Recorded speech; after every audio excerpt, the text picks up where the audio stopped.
नमस्कार, बेल्दार समाज या यूट्यूब चॅनलमध्ये आपल्या सर्वांचे खूप खूप स्वागत आहे।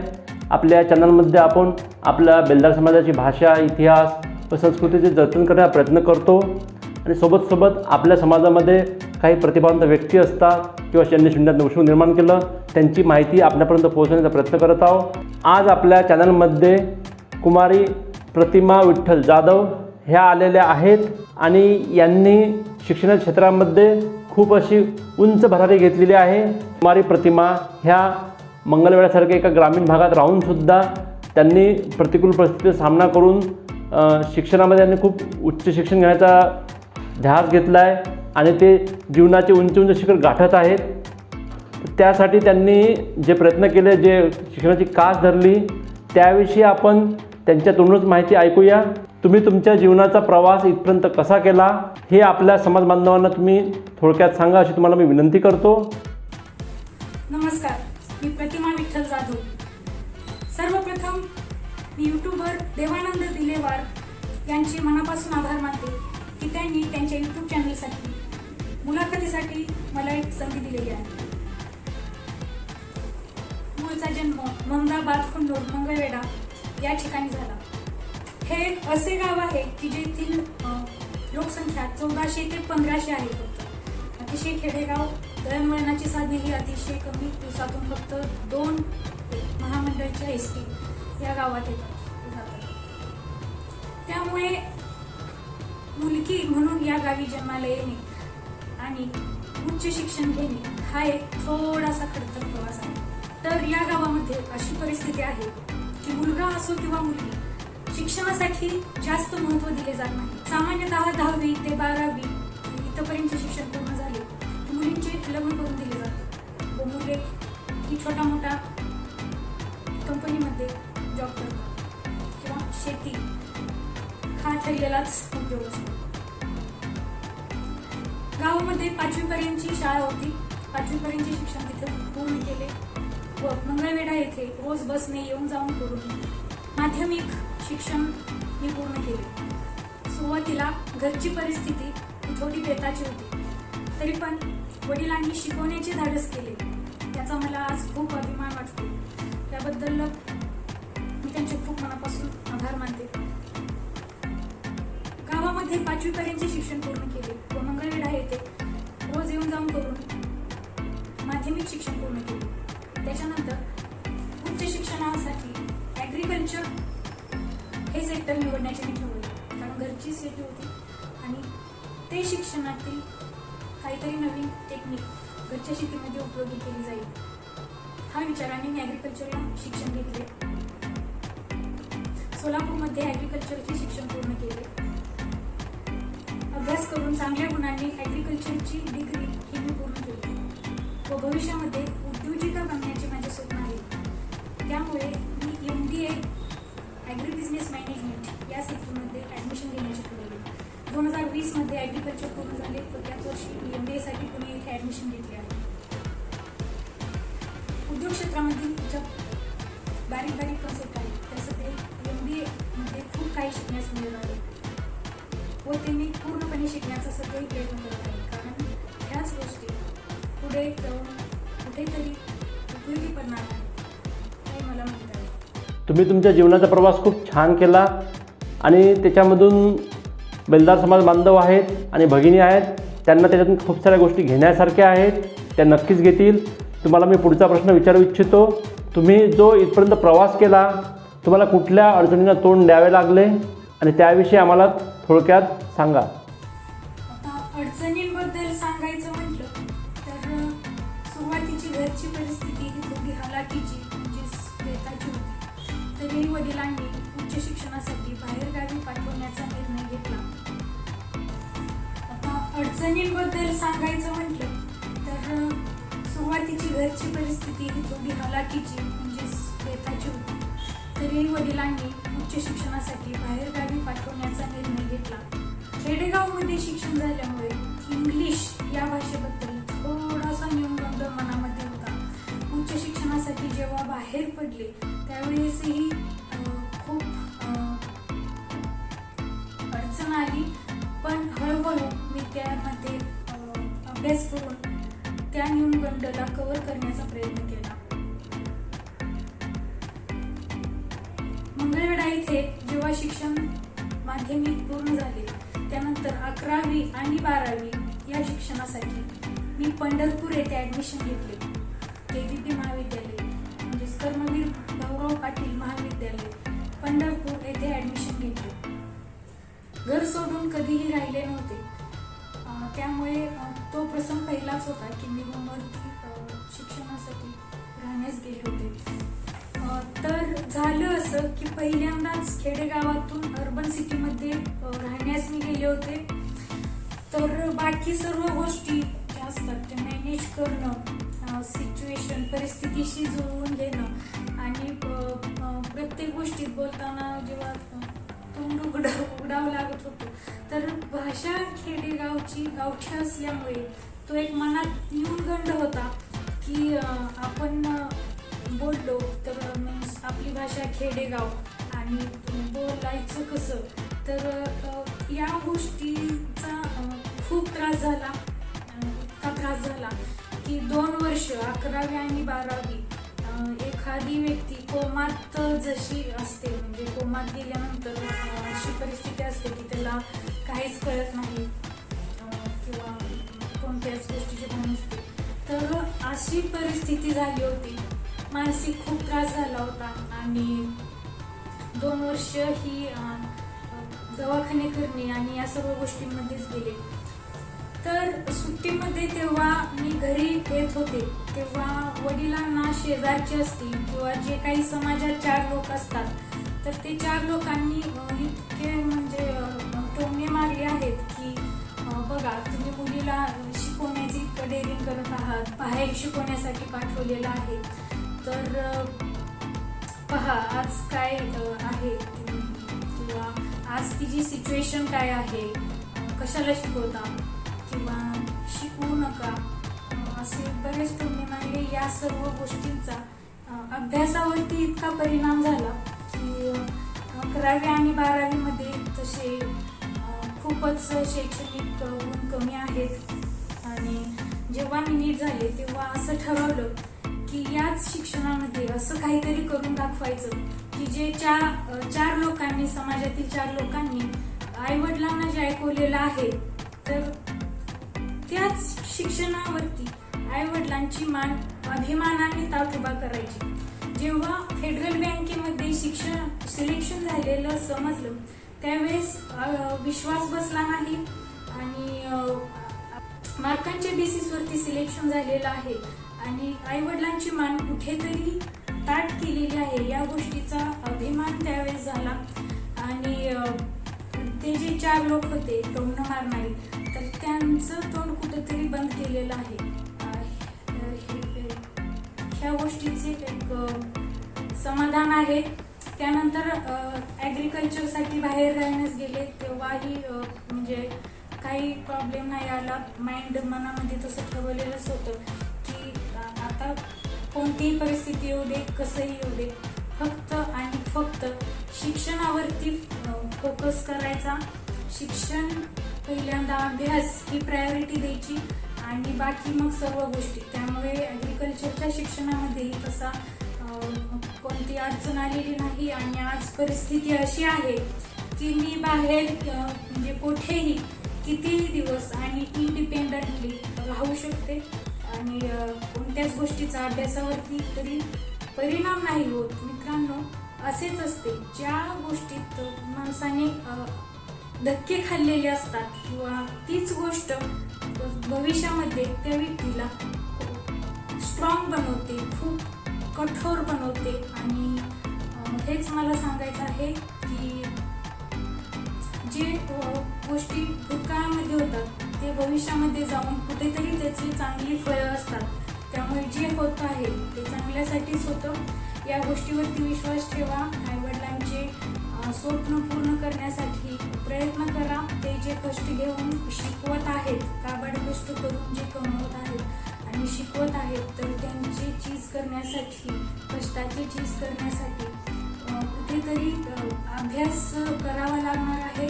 तुम्ही खरंच तुमच्या क्षेत्रामध्ये ज्या अडचणी आल्या त्या खूप व्यवस्थितपणे पार केल्या आणि बाकी गोष्टी तुम्ही व्यवस्थित प्राप्त करतायत, तुमचं शिक्षणामध्ये तुम्ही यश घेताय.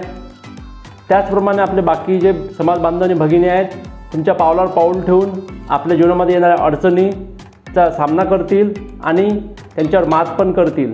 स्त्रिया ह्या स्वतःला अबला समजतात, पण तुमचं काम आणि कर्तृत्व बघून तुम्ही सिद्ध केलं की स्त्री ही अबला नसून ती खूप मजबूत आहे, खूप कर्तृत्ववान होऊ शकते, चांगलं काम करू शकते. तुमच्या नावाप्रमाणेच तुम्ही तुमची प्रतिमा आपल्या समाजामध्ये स्थापन केलेली आहे. तर आपल्या समाजामध्ये ज्या स्त्रिया आहेत त्या स्वतःला अबला समजतात, तर त्यांच्यामधला जो अबलापणाचा जो न्यूनगंड आहे तो कशाप्रकारे दूर करता येईल त्यासाठी तुम्ही थोडं आम्हाला मार्गदर्शन करा, जेणेकरून आपल्या समाजातील स्त्रिया चांगली प्रगती करू शकतील. होय, ही गोष्ट बरोबर आहे की स्त्री ही एक अबला नसून ती सबला आहे. तर आज समाजामध्ये असे एकही क्षेत्र नाही की ज्या क्षेत्रामध्ये स्त्री ही पुढे नाही किंवा स्त्री अग्रेसर नाही. प्रत्येक क्षेत्रामध्ये स्त्रीने तिचे स्थान हे आहेच. म्हणजे वैमानिक क्षेत्र घ्या, बसमध्ये कंडक्टर घ्या किंवा अंतराळामध्ये कल्पना चावला असतील त्या ठिकाणी ही स्त्रिया आहेत. भारताच्या राष्ट्रपती, राजकारण असेल किंवा बिझनेसमॅन, एंटरप्रिनर असतील, त्या क्षेत्रामध्ये आजकाल स्त्रिया बऱ्याच प्रभावशाली आणि कर्तृत्ववान पद्धतीने नेतृत्व करत आहेत. तर कधीही कोणत्याही मुलीने किंवा स्त्रीने एक कमी स्वतःला न समजता स्वतःवरती विश्वास ठेवून किंवा बिलीफ स्वतःवरती ठेवून विश्वास ठेवून जर पुढे प्रयत्न केले तर ती जी तिचे स्वप्न असेल तर ती नक्कीच त्या क्षेत्रापर्यंत किंवा त्या स्वप्नाच्या शिखरापर्यंत पोहोचू शकते. आणि कोणत्याही क्षेत्रात यश हे मिळवण्यासाठी स्ट्रगल किंवा कष्ट हे करावंच लागतं. तर मेहनत करूनच त्यासोबत स्वतःवरती जर म्हणजेच विश्वास असेल तर कोणतेच स्वप्न मिळवणे हे अवघड नाहीये. तर स्त्री आहे म्हणून कुठंतरी मागे राहणं किंवा तसा विचार करणं हे चुकीचं आहे. प्रत्येक क्षेत्रात स्त्री आहे आणि मेहनत केल्यास, स्वतःचा विश्वास ठेवल्यास आणि गुरूंचे आणि आईवडिलांचे सामर्थ्य जर पाठीशी असेल तर कोणतीच गोष्ट किंवा स्वप्न प्राप्त करणे हे अवघड नाहीये. शिक्षणामध्ये कोणताही कॉम्प्रोमाइज नाही केला पाहिजे आणि समाजाचे न ऐकता आई वडील आणि जे आपले गुरु आहेत त्यांच्या मार्गदर्शनाखाली सर्व गोष्टी एकदम व्यवस्थित होत असतात. तर अशा व्यक्तींचे नेहमी ऐकले पाहिजे. जे समाजातले 4 लोक असतात त्यांच्याकडे दुर्लक्षच करा. नेहमी गुरूंना आणि आई वडिलांना पहिली प्रायोरिटी द्या आणि काहीच आयुष्यामध्ये काहीच कमी पडणार नाही. आणि स्वप्न पूर्ण करण्यासाठी शिक्षणासोबत शिक्षण आणि मेहनत ह्या गोष्टी गरजेच्याच आहेत. तर ते करण्यास कधीही विचार करू नये, कारण मेहनतीचे फळच पुढे जाऊन गोड असते. तुम्ही जे सांगितलं ते ऐकून आपल्या समाजातील सर्व स्त्रिया नक्कीच चांगलं कर्तृत्व करतील आणि यशाचे नवीन नवीन टप्पे पार करतील, नवीन नवीन शिखर चढतील अशी मी आशा करतो. आता एक नवीन प्रश्न विचारू इच्छितो. तुम्ही जे यश मिळवलं, जे समाजामध्ये एक नवीन ओळख निर्माण केली, जे मुलींना सहसा शक्य होत नाही, तुम्ही ते करून दाखवलं, त्यासाठी तुम्ही कोणाला आदर्श मानता? माझे आदर्श हे सर्वप्रथम आई आणि वडील हे आहेत आणि गुरु हे सुद्धा माझे आदर्श आहेत. गुरु हे बरेच काही शिकवतात. प्राथमिक गुरु आई वडील जरी असले तरी शाळेमधील शिक्षणासाठी किंवा उच्च शिक्षणामध्ये गुरु शिकवण्यासाठी किंवा उच्च शिखर स्वप्न प्राप्त करण्यासाठी व्यवस्थित मार्गदर्शन करत असतात, सपोर्ट करत असतात. तर गुरूंसोबत आई आणि वडील हे 2 माझे आदर्श आहेत. तुमचे जे आदर्श आहेत ते खूप छान आहेत त्याचप्रमाणे बाकीच्यांनी आदर्श ठेवून आपली आणि समाजाची प्रगती नक्की करावी. लहान मुलांनी कशाप्रकारे अभ्यास करावा जेणेकरून त्यांचे जे लक्ष्य आहे, ध्येय आहे, त्यांना सहज गाठता येईल, याविषयी थोडीशी माहिती आपल्या लहान समाज बांधवांना सांगा. लहान मुलांना एक सांगायचे आहे की शाळेमधील जो अभ्यास आहे तो रोजच्या रोज पूर्ण करा, मन लावून अभ्यास करा. परीक्षेसाठी किंवा मार्कांसाठीच अभ्यास करायचा आहे हे गोष्ट मनातून काढून टाकून त्या गोष्टीतून खूप काही शिकण्यास मिळत आहे. जो सिलेबस बनवलेला आहे शिक्षणामध्ये प्रत्येक पातळीवरती जो सिलेबस आहे तर तो कुठेतरी जाऊन म्हणजे त्या गोष्टी एकमेकांवर डिपेंड असतात आणि त्या वर्गामध्येच पूर्ण आत्मसात केल्या, व्यवस्थित शिकून घेतल्या, समजून घेतल्या तर पुढील त्या डिपेंडंट गोष्टी आहेत त्या एकदम व्यवस्थितपणे समजतात आणि जे ज्ञान आहे ते कधी, कुठे आणि कसे उपयोगी पडेल हे मित्रांनो सांगता येत नाही. त्यामुळे ज्ञान अर्जन करण्यास किंवा ज्ञान घेण्यासाठी कधीही कमी नाही पडले पाहिजे. जेव्हा संधी मिळेल तेव्हा ज्ञान हे कायम घेतलेच पाहिजे. ज्ञान हे केवळ पुस्तकी ज्ञान न असता बाहेरचेही असले पाहिजे. सोबतच चालू जगामध्ये काय चालले आहे, समाजात किंवा बाहेर जगामध्ये काय चालले आहे ह्या सर्व गोष्टींमध्येही लक्ष ठेवणे गरजेचे आहे. तेही ज्ञान कामी पडणार आहे. शैक्षणिक ज्ञानासोबत सामाजिक ज्ञान ही खूप गरजेचे आहे आणि जनरल नॉलेज किंवा ज्या क्षेत्रामध्ये आपण आहोत तिथले नॉलेज असणे, करंट घटना माहीत असणे हेही खूप गरजेचे आहे.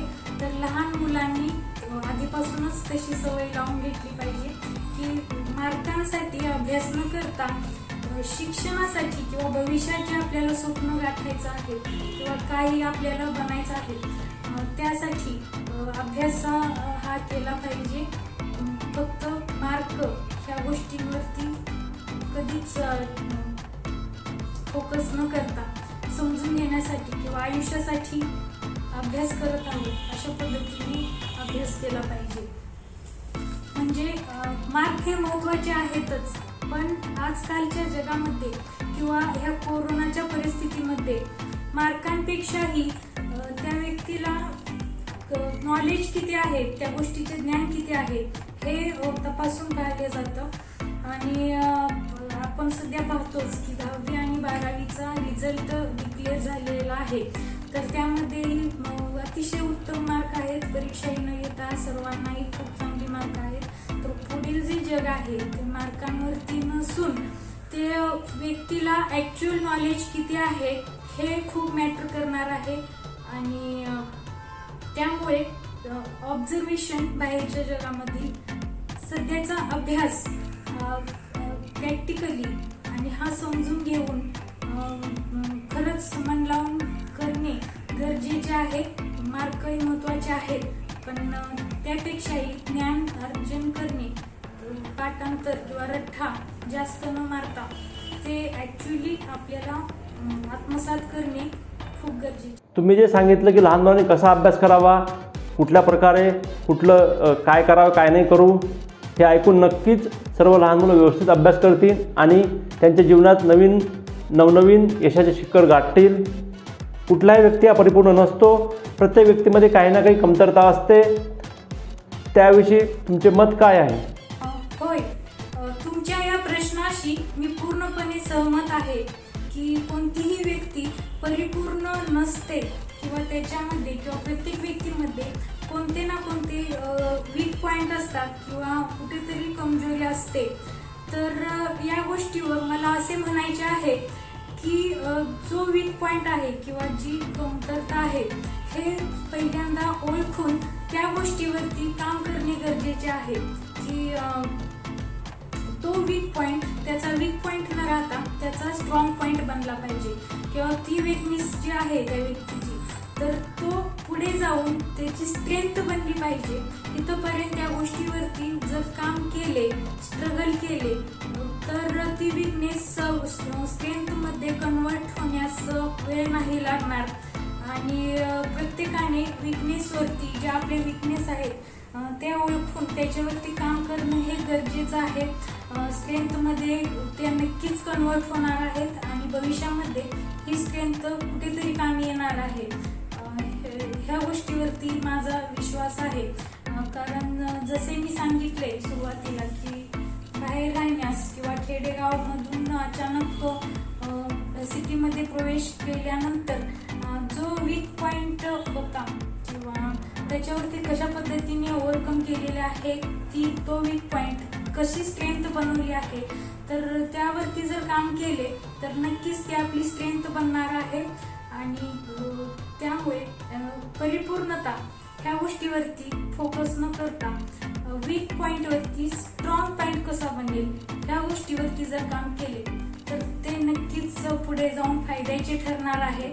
तुम्हाला तुमच्या जीवनामध्ये कुठले असे उत्तुंग शिखर गाठा वाटते किंवा अजून तुम्हाला काय करायची इच्छा आहे? उंच शिखर जर म्हटले तर मला एक यशस्वी उद्योजिका बनायचे आहे आणि हे स्वप्न पूर्ण करण्यासाठीच मी मास्टर्स इन बिझनेस मॅनेजमेंट आणि ॲग्रिकल्चर मॅनेजमेंट या सेक्टरमधून ॲडमिशन घेतले आहे. आणि हे नक्कीच पुढे जाऊन त्या उद्योजिका बनण्याचा जो प्रवास असेल तिथे यामधील सर्व बारीक बारीक गोष्टी कामी पडणार आहेत. आणि हे शिखर म्हणजे हे स्वप्न आधीपासूनच आहे, लहानपणापासूनच आहे की मला एक उद्योजिका बनायचे आहे. आणि त्यासाठीही लहानपणापासूनच छोट्या पातळीवरती छोटे जे बिझनेस आहेत ते विविध प्रकारचे बिझनेस मी केलेले आहेत. तर हा एक जो एक्सपिरियन्स असेल लहान पातळीवरच्या बिझनेसमधील एक्सपिरियन्स हा नक्कीच पुढे कामी पडणार आहे. आणि त्यामुळे बिझनेस हे शिखर म्हणजे हे स्वप्न मला पूर्ण करायचे आहे. मोठ्या पातळीवरती यशस्वी उद्योजिका बनायचे आहे आणि त्यासाठी मी सध्याही काम करत आहे. तुम्हाला जे यश गाठायचं आहे, उत्तुंग शिखर गाठायचं आहे, त्यासाठी आमच्या सर्वांच्या खूप खूप शुभेच्छा. समाज हा स्त्री किंवा पुरुष यांच्यामुळे बनलेला नसून तो स्त्रिया आणि पुरुष या दोघांमुळे बनलेला आहे. समाजाची जर प्रगती करायची असेल तर स्त्री आणि पुरुष दोघांची प्रगती व्हायला पाहिजेत, तेव्हाच आपला समाज 100% प्रगत होईल. आपला समाज 100% प्रगत होण्यासाठी तुम्ही आपल्या समाजाला बेलदार समाज यूट्यूब चॅनलच्या माध्यमातून कुठला संदेश देऊ इच्छिता? तर शिक्षणाचा ध्यास घेऊन आणि ध्येय, चिकाटी आणि प्रामाणिकपणाने जर अभ्यास केला तर स्त्री आणि पुरुषांसोबत नकळतपणे समाजही पुढे जाणार आहे. समाजाची प्रगती होण्यास या गोष्टी कारणीभूत ठरणार आहेत. तर या मुलाखतीची संधी यूट्यूबर देवानंद बिलेवार सरांनी मला संधी दिल्याबद्दल मी त्यांचे मनापासून आभार मानते. धन्यवाद. तुमची जी यशोगाथा आहे, तुमचे जे प्रगतीसाठी तुम्ही प्रयत्न केले, प्रयत्नांची पराकाष्ठा केली आणि इथपर्यंत पोहोचलात आणि नंतरही तुम्ही तुमच्या जीवनात खूप खूप उंच असे शिखर गाठणार, यासाठी आमच्या सर्व समाज बांधवांच्या शुभेच्छा आहेत. तुमची यशोगाथा ऐकून आपल्या समाजातील ज्या स्त्रिया किंवा पुरुष आहेत ते नक्कीच विकासाची कास धरतील, त्यांची स्वतःची प्रगती करतील, त्यासोबत आपल्या समाजाची प्रगती करतील. त्यासाठी बेलदार समाज यूट्यूब चॅनलच्या माध्यमातून मी तुमचे खूप खूप आभार मानतो. तुमच्या पुढील जीवनासाठी, पुढील वाटचालीसाठी खूप खूप शुभेच्छा देतो. तुम्ही बेलदार समाज यूट्यूब चॅनलमध्ये आलात आणि आपली यशोगाथा सांगितली, त्यामुळे तुमचे खूप खूप धन्यवाद. नमस्कार.